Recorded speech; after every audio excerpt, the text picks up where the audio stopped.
Every little jab, every silent rejection, it used to break you, but there comes a point where survival demands evolution. The strongest version of you isn't numb, it's selective. You begin to master your emotions, not suppress them. You stop giving others the weapon to control your peace. Because when you train yourself to respond without flinching, the world loses its power to wound you, and you gain the power to rise untouched. In a few moments, I will teach you how to train your mind to stay calm, unshaken, and unhurt, no matter what happens. You cannot be broken unless you allow it. You were not born fragile. You were born with a mind that commands the body, not the other way around. And yet, somewhere along the way, you started reacting to life like a leaf in the wind. Every slight, every glare, every careless word knocking you off center. But ask yourself, can anyone truly hurt you unless you give them permission? That's the trap, believing that your peace belongs to someone else. Pain is inevitable, but suffering? That's often a choice made quietly, moment by moment, in how you respond. When a man controls how he responds, he controls the outcome. When he doesn't, he becomes a puppet. The moment you decide nothing can touch your peace unless you invite it in, you stop being a victim of circumstance and begin shaping it. So how do you begin to act unhurt even when the world throws its worst? First, stop reacting in the moment. Let silence be your armor. Let time do the talking. A man who pauses before he responds owns every room he enters. Picture this. Someone mocks you in front of others. Your old self would flare, defend, explain, but now you smile, quietly, even calmly. You give them nothing to feed off. That's silence, that's power.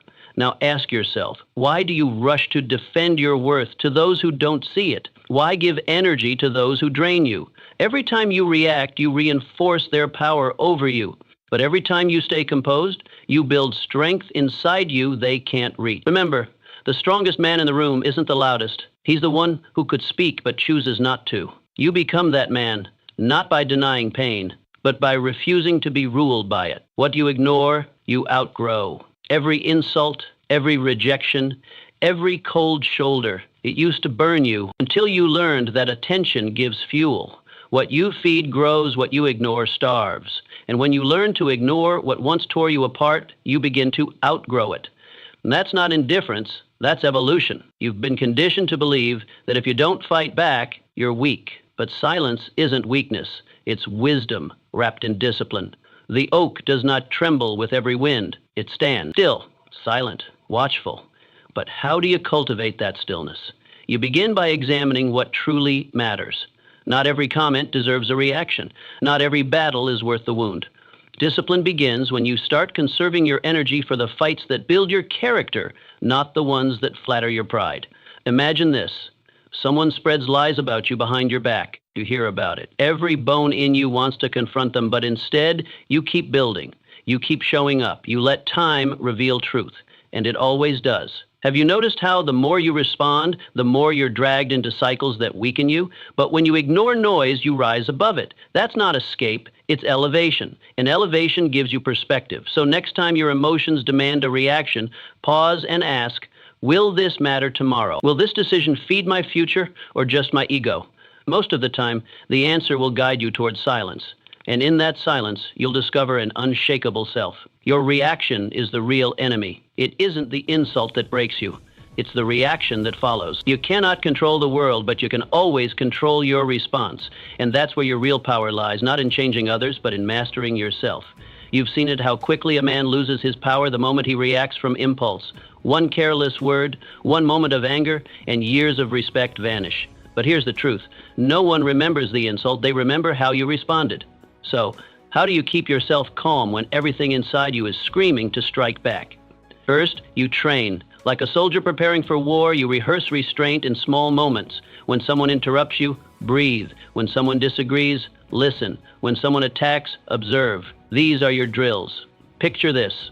You're at a gathering and someone mocks your work. You could snap, but instead, you look at them calmly, nod, and say nothing. Everyone expects an explosion, but they witness control. That moment, it plants your image as unbreakable in every mind watching. Do you react from pride or purpose, from fear or from vision? Because those who live with vision don't have time for petty battles. They know every reaction costs something, and they've decided not to waste their wealth of energy. If you want to rise, train your mind to pause, to see past the now and ask, is this battle worth my dignity? When you begin choosing your responses instead of handing them away, you start winning, silently, steadily, and with authority. Every time you flinch, you lose ground when you flinch. Mentally, emotionally, or physically, you send a message, I am not ready. And life, like a strict teacher, will test you again and again until you stop flinching, until you stand tall, take the blow, and move forward as if nothing touched you. There's a difference between being numb and being unshaken. The unshaken man still feels, but he refuses to be owned by the feeling. That's the key. Not denial, but dominance over emotion. Why is this important? Because your enemy isn't always the world. It's your nervous system, your habits, your trained responses to fear, discomfort, or challenge. Every flinch is a muscle memory formed by past weakness, and now it's time to rewire it. So how do you stop flinching? Expose yourself on purpose. Walk into discomfort. Speak when your voice trembles. Look people in the eye even when you feel uncertain. And most importantly, hold your position when the world expects you to retreat. Imagine this. You're rejected. Again, the door closes. But instead of shrinking, you square your shoulders, breathe, and knock on the next door. No pause, no sigh, just movement forward. That's how flinching dies, by starving it of attention. Ask yourself this. How many moments have you lost to hesitation? How many chances slipped past while you flinched? Enough. The time has come to stop ducking and start standing. The next time life swings at you, don't move. Smile. And let the world learn what a calm mind can endure. Learn to be calm when no one else is. In every room, there's always one man who sees clearly, not because he has all the answers, not because his voice is the loudest, but because his mind is still. In a world that rushes to speak, to argue, to be seen, he does something unusual. He waits. His calmness cuts through the chaos like a lighthouse in fog. People don't always understand it, but they feel it. And in time, they follow it. Because calmness in this noisy, panicked world is a kind of greatness all its own. You were never meant to mirror the madness around you. That is the path of the ordinary man. He panics when others panic. He speaks just to fill silence. He lets the temperature of the room control his own. But your journey is different. Your power begins not when you conquer others, but when you conquer your own inner storm. When everything around you spins and yet you do not.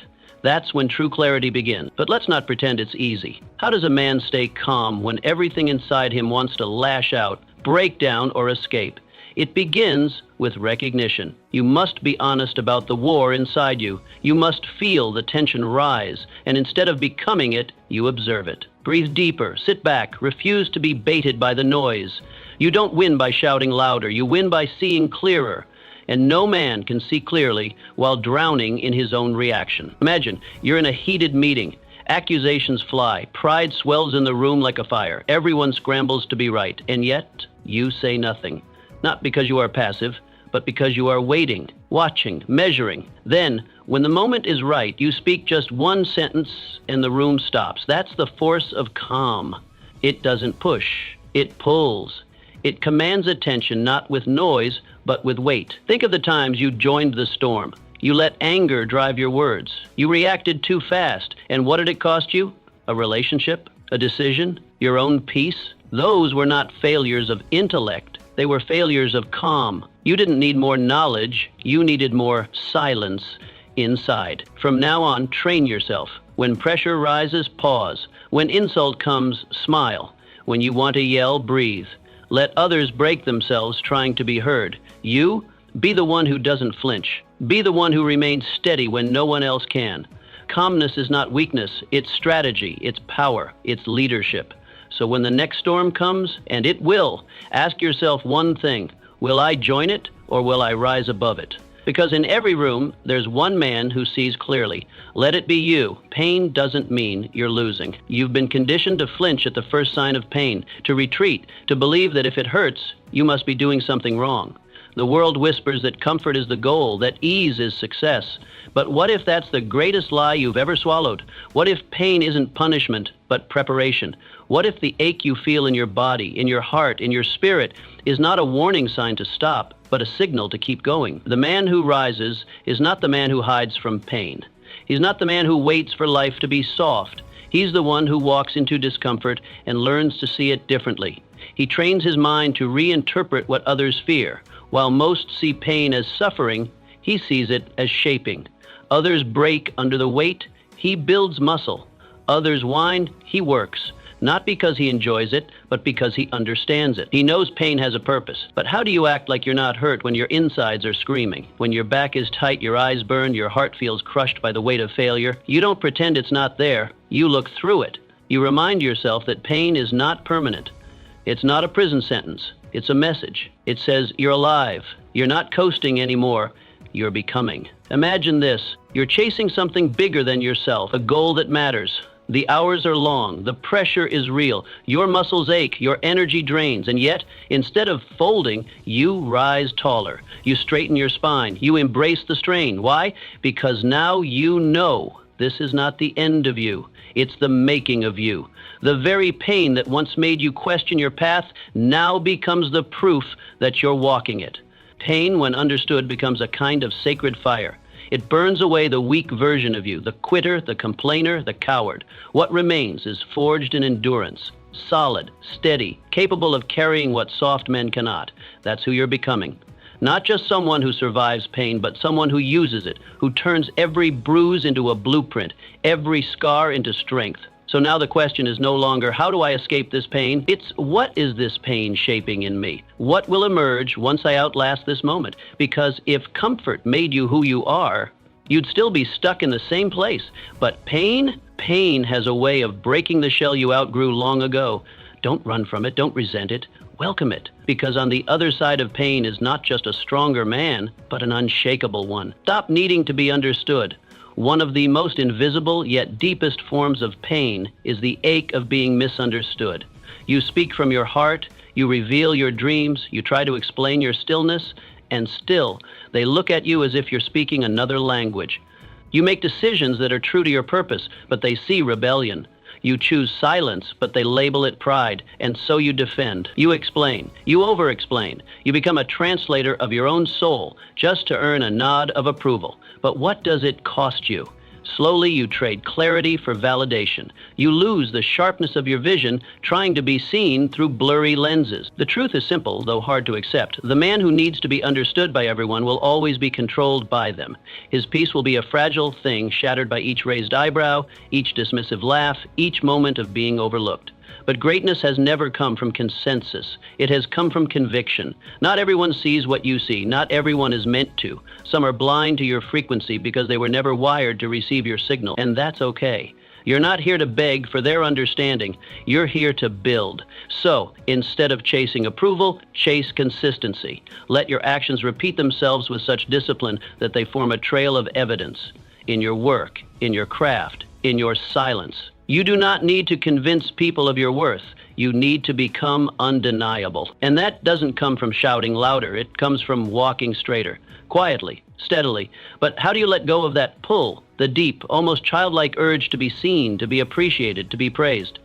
You replace it with something stronger, certainty. You begin to value peace more than applause. You stop trying to prove and start trying to progress. You tell yourself, one day, your results will say what your voice could never explain. One day, your presence will speak for you. But for now, let your silence be the storm that builds everything behind the curtain. Imagine this. You're walking a lonely path. Friends fall away. Family doubts you. Your ideas are mocked. Your potential dismissed. You feel invisible. And yet, each morning you show up. You keep working. You keep building. While they gossip, you grind. While they laugh, you learn.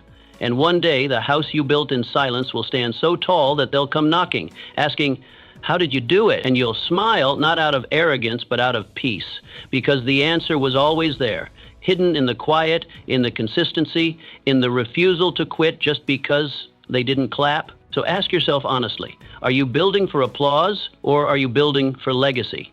Applause fades. Legacy lasts. Applause is given. Legacy is earned. If legacy is your aim, you must train yourself to walk without needing company, to lead without needing agreement, to trust the path even when no one else does. And that kind of man, He doesn't beg to be understood. He simply becomes the kind of man the world eventually has no choice but to understand. Silence is not weakness, it's mastery. When someone offends you, every muscle in your body tightens. The heart races, the mind flashes with comebacks, defenses, sharp retorts, crafted in split seconds. You feel the sting of their words and your instinct screams to speak, to defend your dignity, to retaliate, to assert control. But the greatest strength you can ever show in that moment is to do nothing, to say nothing, not from fear, not from weakness, but from power, true, disciplined, grounded power. Because silence, when chosen, is not a lack of response. It's the most strategic response there is. It's the refusal to be pulled into someone else's chaos. The man who can stay silent in the face of insult is not passive. He's in command. The man who needs to lash out, to scream back, to prove his worth through volume, is still ruled by ego. But the one who stands calm, who lets the moment pass without reacting, has mastered something far more rare, the ability to govern himself. You've been told that if you don't speak up, you'll be seen as weak, that if you don't defend yourself, you'll be trampled on. But that is the belief of those who confuse noise with respect. Respect is not something you earn by being the loudest in the room. It's something you command by how little you're affected by the noise around you.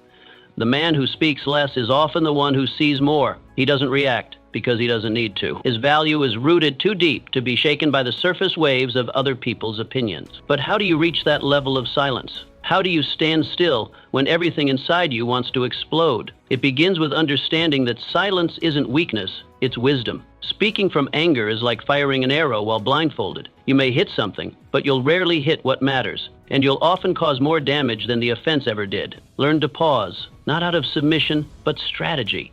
Learn to ask, does this response serve my purpose or just my emotion? Picture this. You're standing in a crowd. Someone tries to humiliate you publicly. The eyes around you wait for your reaction. The world expects heat, drama. But instead you pause, you breathe, you nod slightly, maybe even smile and walk away.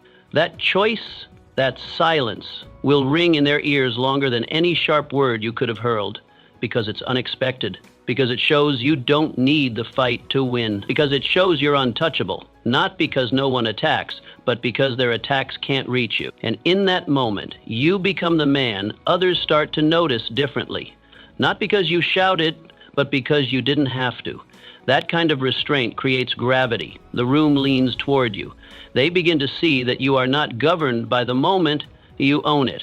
Now ask yourself, how many of your past regrets came from things you didn't say? Likely few, but how many came from words spoken in haste, in anger, in pride? Too many to count. And how many victories, quiet, internal, dignified, were born from the moments you said nothing, from the times you let the insult pass and chose instead to keep your power, your presence, your purpose? Understand this. The world plays games. It baits you. It pokes, it provokes. It thrives on reactions. But once you master silence, you stop playing by its rules. You redefine the rules. You become unpredictable, unshakable. People won't know how to manipulate you because you've taken back control, not of them, but of yourself. So next time someone tries to pull you into their storm, stay rooted in your center. Let them shout. Let them assume. Let them reveal who they are. And you, let your silence reveal who you've become. Emotional control is the greatest wealth. Most men spend their lives chasing things they can hold in their hands. Money, admiration, approval, status. They grind, they hustle, they measure their worth by what others can see. But in doing so, they overlook the most valuable treasure of all, emotional control, the ability to feel everything and yet not be ruled by any of it. That, more than anything, separates the man who merely survives from the man who owns his life. Because here's the truth, the undisciplined man is always a slave. No matter how wealthy he is, no matter how respected, if his mood can be hijacked by an insult, if his peace can be shattered by a comment, if his mind collapses under the weight of his own impulses, he is not free. He is controlled by anger, by fear, by desire. And no crown in the world can cover that kind of weakness. But the man who commands his emotions, he cannot be shaken. He can walk through fire with grace, through betrayal with clarity, through temptation with stillness. Why? Because his feelings may rise, but they do not reign. He is not cold or numb. He simply understands that emotion is a signal, not a master. That every urge doesn't deserve a response. That every wave doesn't require surrender, that silence often holds more power than reaction. So how do you begin the process of emotional mastery? It starts not with suppression, but with observation. When the heat rises in your chest, when the old instinct to lash out flares up, don't rush to bury it. See it, feel it, name it. Stand with it like a man who's staring at a wild animal. Not to run, not to provoke, but to understand. Ask yourself, what is this feeling trying to tell me? Is it a signal I need, or just noise I've been trained to obey? You'll be surprised to learn how much of your emotional life is simply habit. You got angry not because it was necessary, but because you've always gotten angry in that situation. You felt hurt not because you were truly wounded, but because your pride was conditioned to expect something else. Emotion, when unconscious, becomes a script you didn't even write. But once you see it, you can edit it. Picture this. Someone makes a decision that affects you unfairly. It wasn't right. It wasn't just. The old you would have stormed in, slammed the table, demanded retribution. But this time, you stop. You take a breath. You do not abandon what you feel, but you hold it. You analyze. You think, what's my goal? What's my best move? And then you act, not from heat, but from direction. That moment, that shift from impulsive to intentional, is the beginning of emotional wealth, and like financial wealth, it compounds over time. Because when you stop wasting your energy reacting, you start building. The energy you once spent arguing, you now spend creating. The hours you gave away to resentment, you now reinvest into discipline, focus, and presence. The relationships that once cracked under emotional storms now deepen through your calm. Emotional control doesn't make you cold, it makes you precise. Dangerous in the right way. Like a swordsman who only draws his blade when he must, and never when provoked by noise. Now ask yourself honestly, what is emotion costing you? How many mornings have been ruined by yesterday's anger? How many opportunities lost because pride wouldn't let you listen? How many bridges burned because your tongue moved faster than your mind? And what if you had all that time, all that energy back? What if, instead of draining yourself through reaction, you invested in building something bigger? Your focus, your skill, your character. You are not here to be a slave to every feeling that passes through you. You are here to direct it, not suppress it. Channel it. Let anger become discipline. Let sorrow become wisdom. Let frustration become fuel. Because when you stop letting the world dictate your emotional weather, you become the one who sets the temperature in every room you walk into. Choose control, choose presence. Don't mistake noise for truth. Don't let someone's ignorance become your emotional burden. And don't fight every battle just because it shows up. Save your fire for something that builds you, not burns you. Because when you master your emotions, you master your time, your choices, your relationships, your future. You become the kind of man who doesn't just respond to life, he leads it, not by force, but by command. And that, in the end, is the rarest kind of power, the kind no one can see, but everyone feels, the kind no one can give you and no one can take away. Never show the world where it hurts you. Walk into a room, and before your mouth forms a single word, you've already spoken. Your body speaks. Your presence, your posture, your expression, they all announce something louder than language. You declare your strength or your struggle without meaning to, and most of the world is watching, not to help, but to measure, to evaluate where to press, where you're strong, and, more importantly, where you're not. And if you flinch, if you frown, stammer, sigh too loud, or over-explain your worth, you've just handed them a map to your weakness. You've told them, without meaning to, exactly where to strike. Pain is not weakness. That's a myth. But putting your pain on display for people who don't care, that is. The man who learns to keep his pain sacred doesn't become less human. He becomes more powerful, because he's not leaking emotion into places that don't honor it. He's not giving ammunition to those who'll never understand what it cost him just to show up today. He protects his inner world like a fortress, not to isolate, but to preserve what matters. So how does a man act as if nothing hurts him, even when something does? It begins with discipline, not of the body, but of the face. You train your expression the way a soldier trains with his weapon, with control, precision, and purpose. Your face is not a mirror for the world to read your every feeling. It is a shield, a message, a decision. Not everyone earns the right to know what you feel. Not everyone is worthy of seeing where you ache. Imagine this. You're in a meeting, and a colleague suddenly takes credit for something you built. Your blood heats, your mind sharpens, your ego begs to respond, but your face, still, calm. composed. And that stillness, it speaks volumes. It unsettles more than a shout ever could, because it tells the room, I'm in control. And that control commands respect, not from fear, but from restraint, from that rare, unnerving calm that powerful men carry when others would erupt. This isn't about denial. It's not about numbing yourself or pretending you don't feel. You do feel. You just choose where, when, and with whom you release that weight. You no longer let the battlefield of public life become your place of healing. You separate the two. You hold your pain in private, tend to it in solitude, or with those rare souls who've earned your vulnerability, but not in the marketplace of pride, politics, and posturing, not where sharks swim, not where eyes search for any crack to exploit. Ask yourself, how many times have you shared a wound only to have it twisted back at you? How many moments of emotional honesty led not to understanding, but to judgment or even mockery? Not because your pain wasn't real, but because the listener wasn't ready to receive it, because you showed your soul to someone looking for a target, not a truth. And when that happens enough times, you learn openness is not always virtue. Sometimes it's a liability, especially among the wrong audience. So you build a new strength, one made not of silence, but of control. You don't hide, you protect. You don't suppress, you channel. And the result? You walk taller. You hold your head not in arrogance, but in composure. You no longer let the world see where you bleed, because you've learned power lies in mystery. Dignity lives in restraint. You do not owe your emotional weather to every passing face. Let them wonder. Let them guess. Because when no one knows where you hurt, no one can use it against you. And that changes the game. You stop playing defense. You stop scrambling to explain yourself. You stop giving explanations to those who don't deserve your thoughts. Instead, you become that rare kind of man whose calm unsettles, whose silence commands, and whose stillness speaks louder than complaint ever could. You are no longer read like an open book. You've become a closed vault.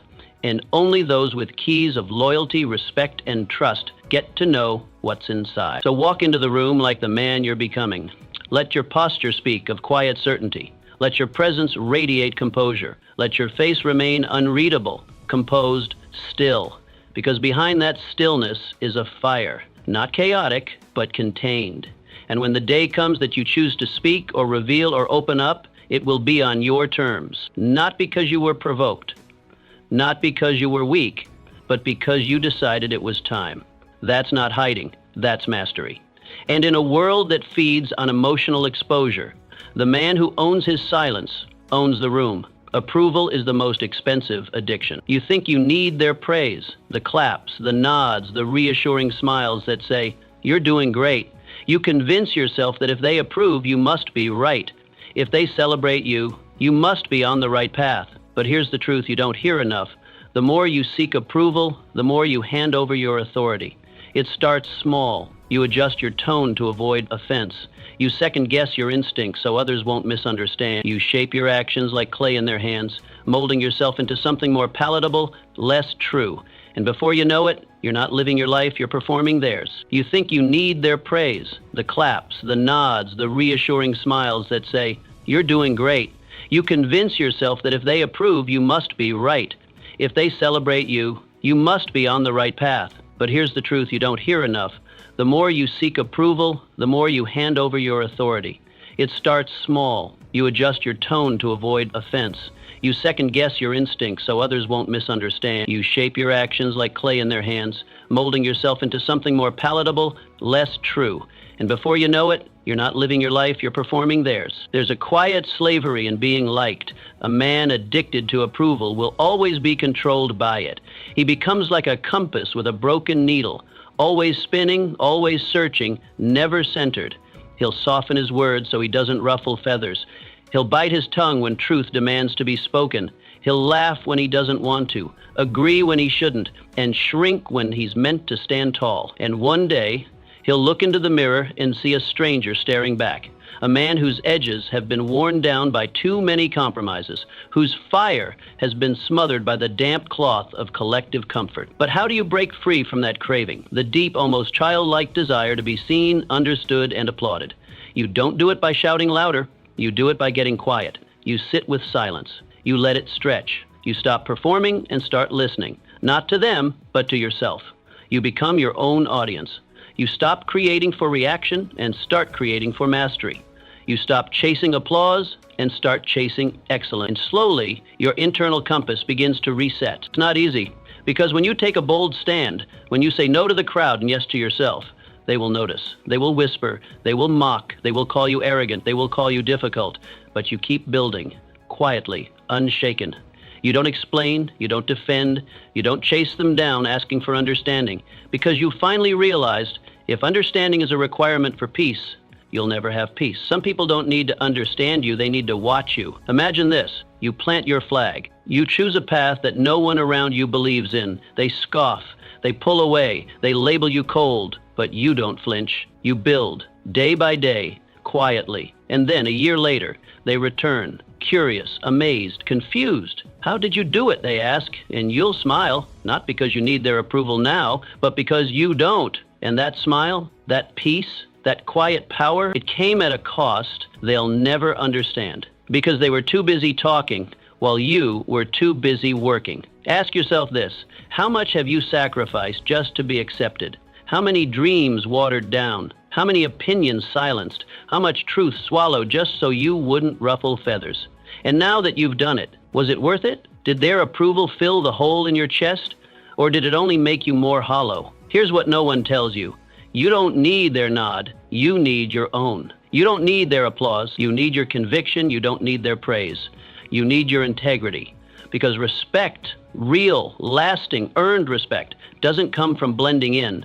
It comes from standing out, not in noise, but in solidity, in consistency, in the quiet strength of someone who knows who they are and no longer needs to explain it. You must learn to walk away from the applause, to let the clapping fade, to be okay with the silence that follows, because that silence, that's where your true voice starts to rise.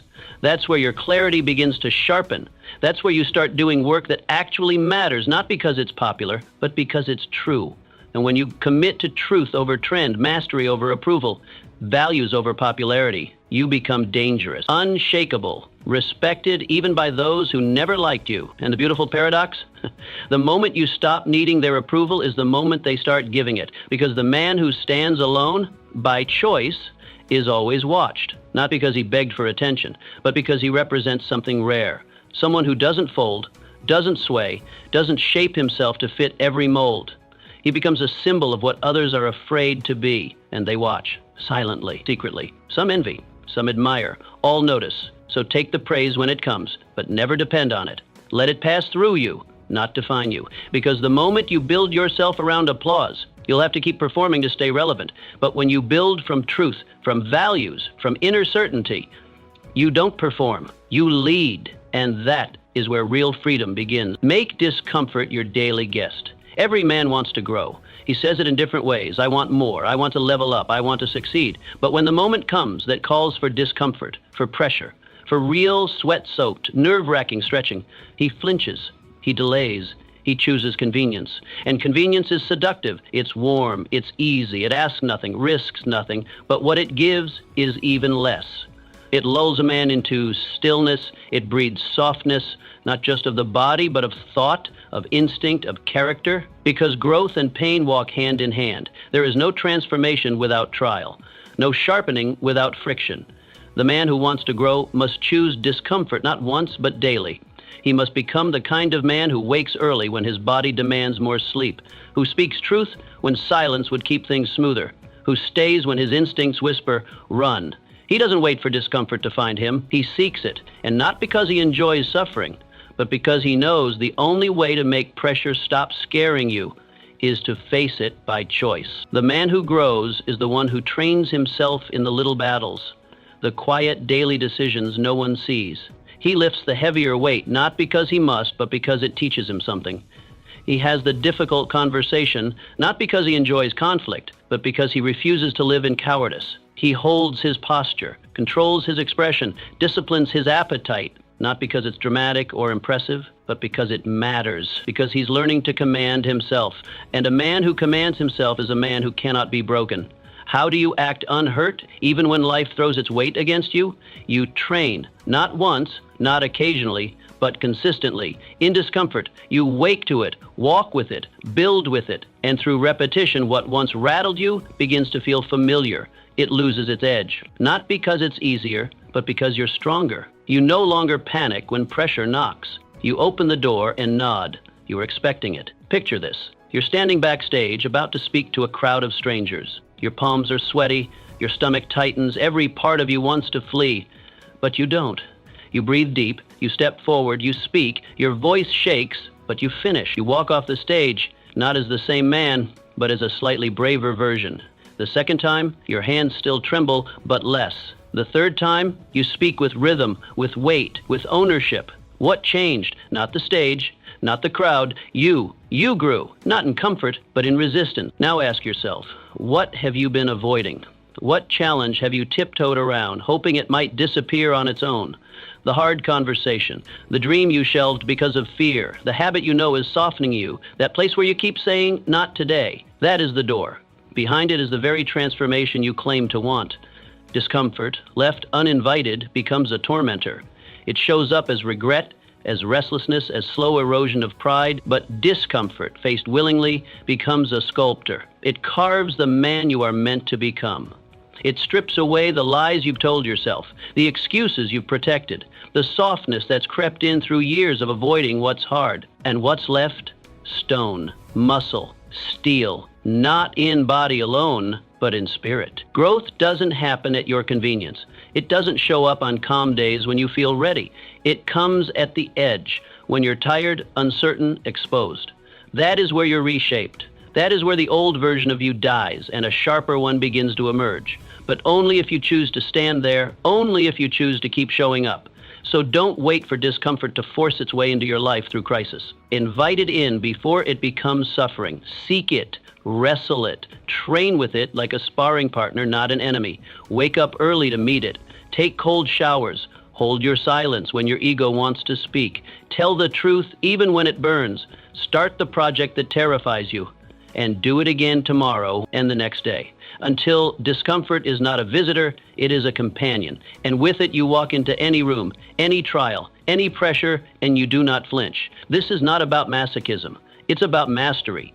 It's about refusing to let your life be dictated by what feels good. It's about building the kind of inner structure that holds when the world doesn't. Because life will not spare you hardship. It doesn't matter how cautious, how polite, how liked you are, storms will come.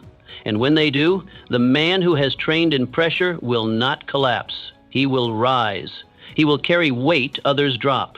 He will act unhurt, not because he feels nothing, but because he has trained through everything. So remember this, discomfort is not the enemy. It is the test, the teacher, the path. Invite it in and let it do its work. Let it carve you, sharpen you, strip away every excuse, every inch of softness, every place you've been hiding. You were never meant to stay untouched. You were meant to be forged, and discomfort is the fire.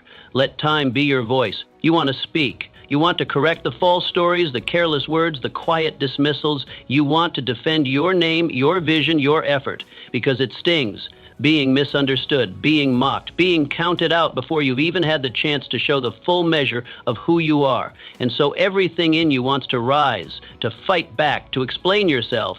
But sometimes the strongest move, the wisest, most commanding choice you can make is to say nothing, to let the silence speak.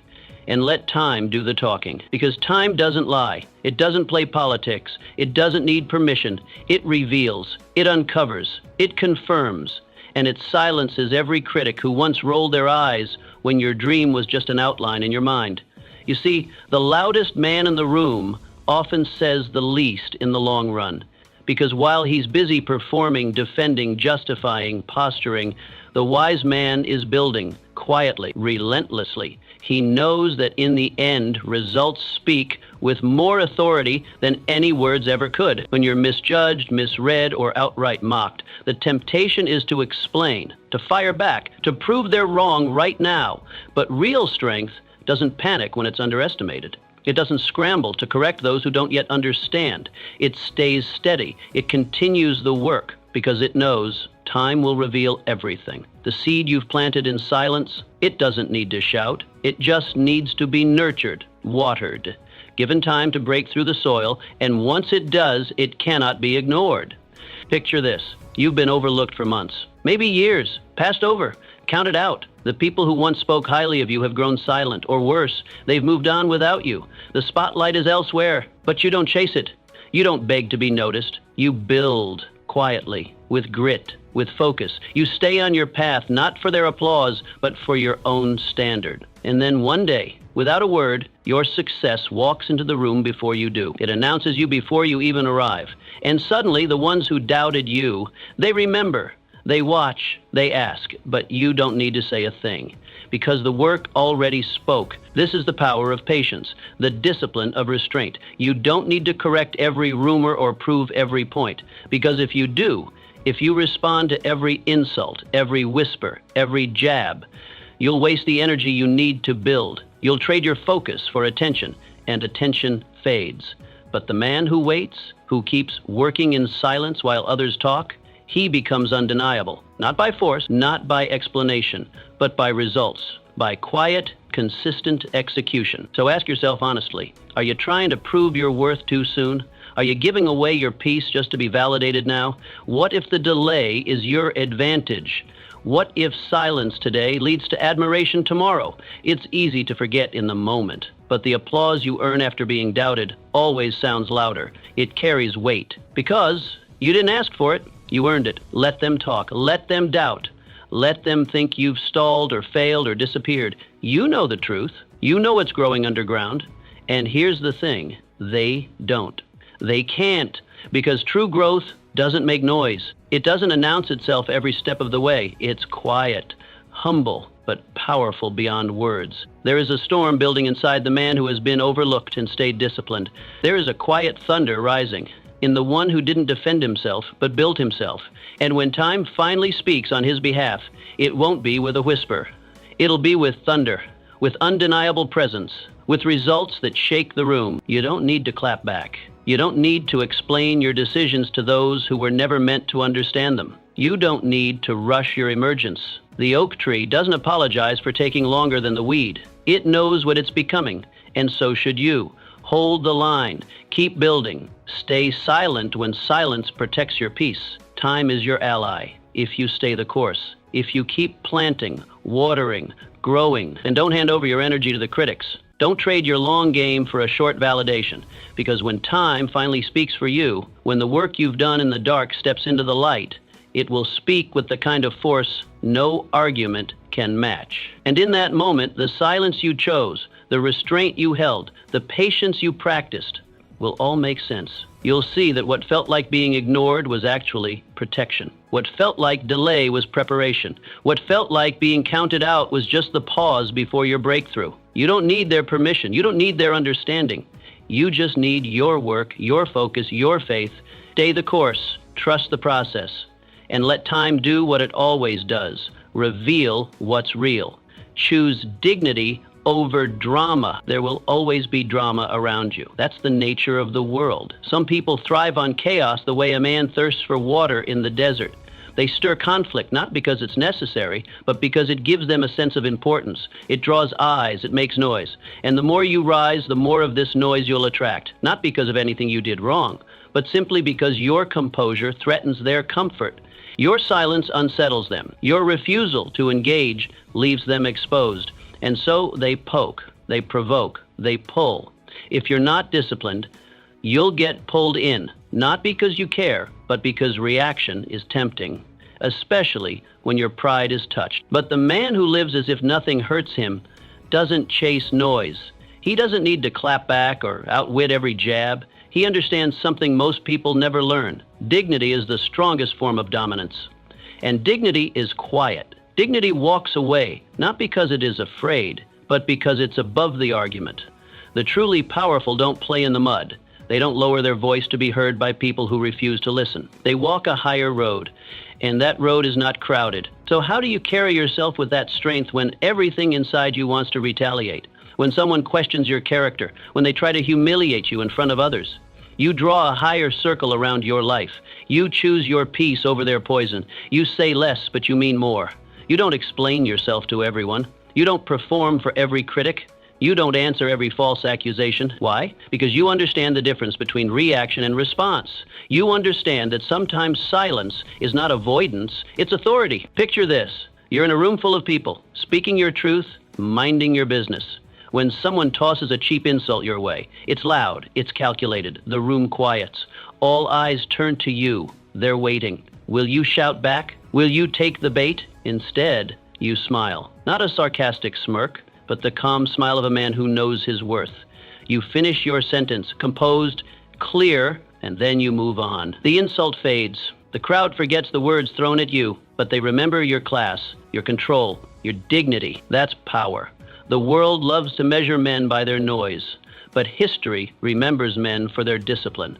Anyone can yell, anyone can fight, anyone can react, but the rare man is the one who can stand still, who can remain rooted in the face of provocation and not flinch, because he knows. Every time you engage in pettiness, you shrink your presence, you cheapen your energy, and once you trade dignity for dominance, you start losing battles that were never yours to fight in the first place. Ask yourself honestly, how much time have you wasted proving yourself to people who never deserved a response? How many nights did you carry anger that should have been left in silence? How much energy have you poured into debates that changed nothing but your own peace?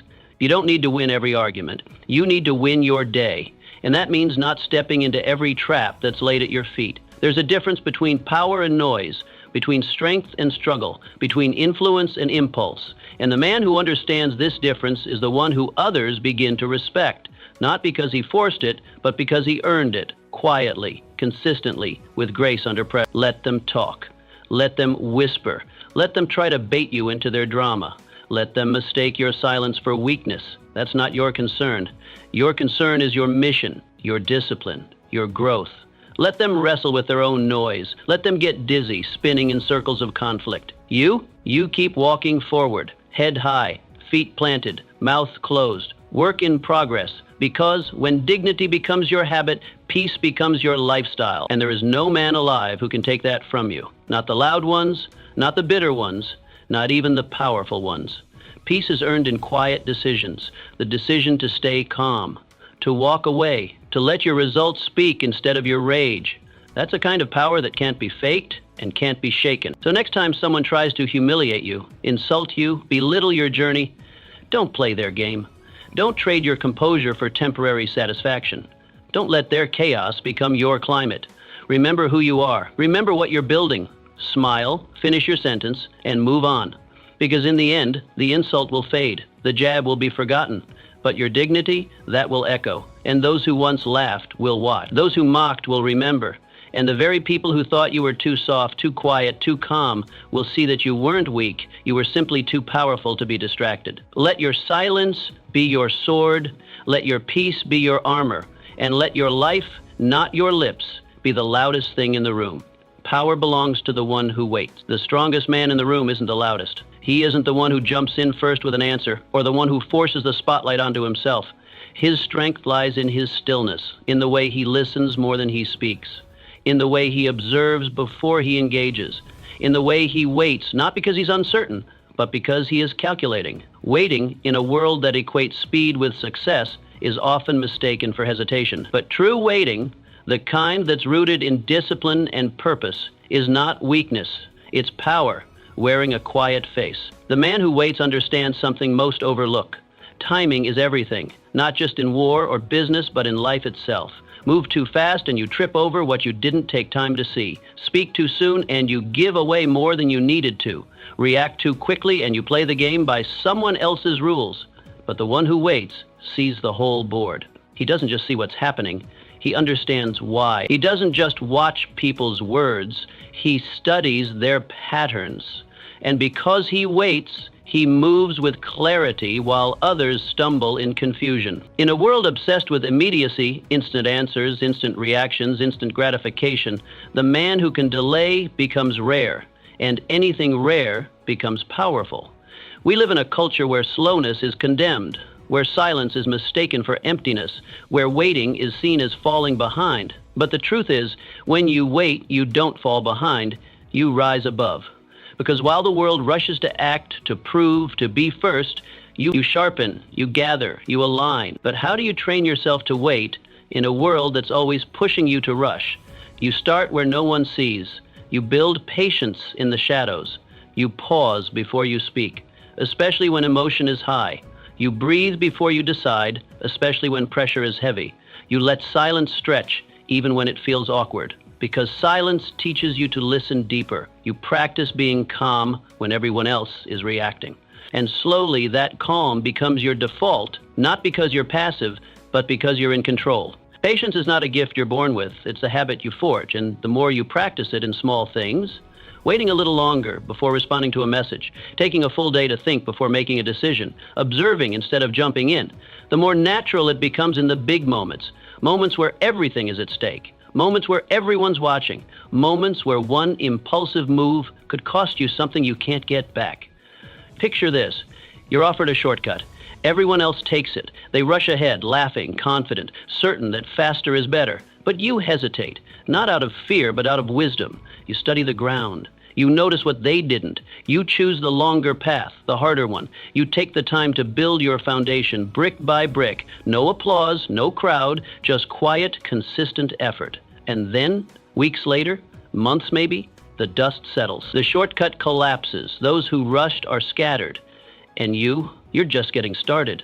Stronger, sharper, unshaken. Because power doesn't belong to the man who moves first. It belongs to the man who moves last, with precision, the one who's not rushed by noise, the one who's not baited by urgency, the one who responds not out of impulse but out of intention.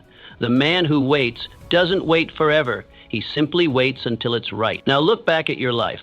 How many of your setbacks were born not from actual failure, but from haste, from acting before you understood the whole picture, from speaking before the room was ready to listen, from reacting when you should have remained still? What would have happened, really, if you had waited one more day, one more hour? How much damage could you have avoided? How much stronger would your decision have been? The discipline of waiting is not about doing nothing. It's about doing the right thing at the right time. It's active. It's intentional. It's the refusal to be moved by panic, by pressure, by popularity. Because when you rush to meet the world's tempo, you lose your rhythm. You forget your pace. But when you trust your own timing, your movement becomes a force, strategic, focused, irresistible. So let others scramble for quick wins. Let them measure themselves by how fast they can move. You measure yourself by how well you move. Let them speak to be heard. You speak to be remembered. Let them run toward everything. You move toward what matters. Waiting is not inactivity. It's preparation. It's positioning. It's power conserved, not power withheld. And when the moment comes, when the ground is firm, when the target is clear, when the move is yours to make, you strike, not with noise, but with impact. Because the man who waits not out of fear, but out of faith is the man who leads. Faith in his path, faith in his process. Faith that what is meant for him will come, and that no moment of silence is wasted if it's used to sharpen the sword. So wait, watch, listen, prepare, and when your time comes, move like thunder. Rejection builds the man who can't be broken. You will be told no. You will hear it in boardrooms, in unread messages, in the cold silence of being ignored. You will be turned away, not because you're not worthy, but because most people can't see what you see. You will be misjudged by strangers, sometimes even by friends. You'll be overlooked by those who should have noticed. You'll be criticized by those who haven't built a fraction of what you're trying to build. This is not a flaw in the path. This is the path. The price of aiming higher than most ever dare is that you walk roads most will never understand. But what separates the great from the forgotten is not talent, nor luck, nor applause. It's how they handle rejection. Because rejection is a universal language, it speaks to every dreamer. It meets you at the door, arms crossed, asking, do you really want this, or were you just hoping it would come easy? Most turn away at that door. Most hear no and assume it means never. But the ones who rise, they listen differently. They hear no, and they think, not yet. They feel the sting, yes, but they don't stop. They adjust their footing, they sharpen their tools, and they keep walking. Rejection does not define you unless you let it. It is not a final judgment. It's not a mirror showing you who you are. It's a test of how deeply you believe in something no one else can see. It challenges your hunger, your grit, your stamina. It asks you again and again, are you serious about this, or are you just pretending? The strongest men you admire, the legends, the icons, the leaders, they all share one thing. They learn to use rejection not as fuel for anger, but as pressure to grow. Because when a door slams in your face, you have two choices. You can shrink or you can strengthen. You can internalize the rejection and wear it like a wound, or you can study it, refine your approach, and come back better. Every no you receive has the potential to shape your yes if you let it teach you instead of torment you. So how do you act unhurt when the world shuts a door you were ready to walk through? You stop taking rejection personally. You stop seeing it as an insult and start seeing it as instruction. You tell yourself, this is redirection, this is refinement, this is training. You begin to thank the closed doors, not because you enjoy them, but because they build something inside you that no easy yes ever could. They build the strength to knock again, and harder, and more prepared. Imagine this, you have an idea, a vision, you pitch it to someone, maybe someone you admire, someone you thought would understand. They laugh, they wave it off, they say you're reaching too far. And yes, it stings because you were vulnerable. You exposed a piece of your heart. But here's the difference. You don't stay hurt, you move. You go to the next door. You ask again and again. You keep going, not because you enjoy rejection, but because what you're building is bigger than your ego. And one day, the same people who said no, they come back. They ask to be part of it. They say, I always knew you had something, but you'll know the truth. You'll remember the silence, the doubt, the rejection, and you'll smile, not in bitterness, but in peace, because it didn't break you. It built you. Ask yourself honestly, have you let rejection reroute your purpose? Have you buried dreams because a few people didn't believe in them? Or have you let rejection refine your plan, shape it, sharpen it, stretch it? Because rejection has a strange power. It reveals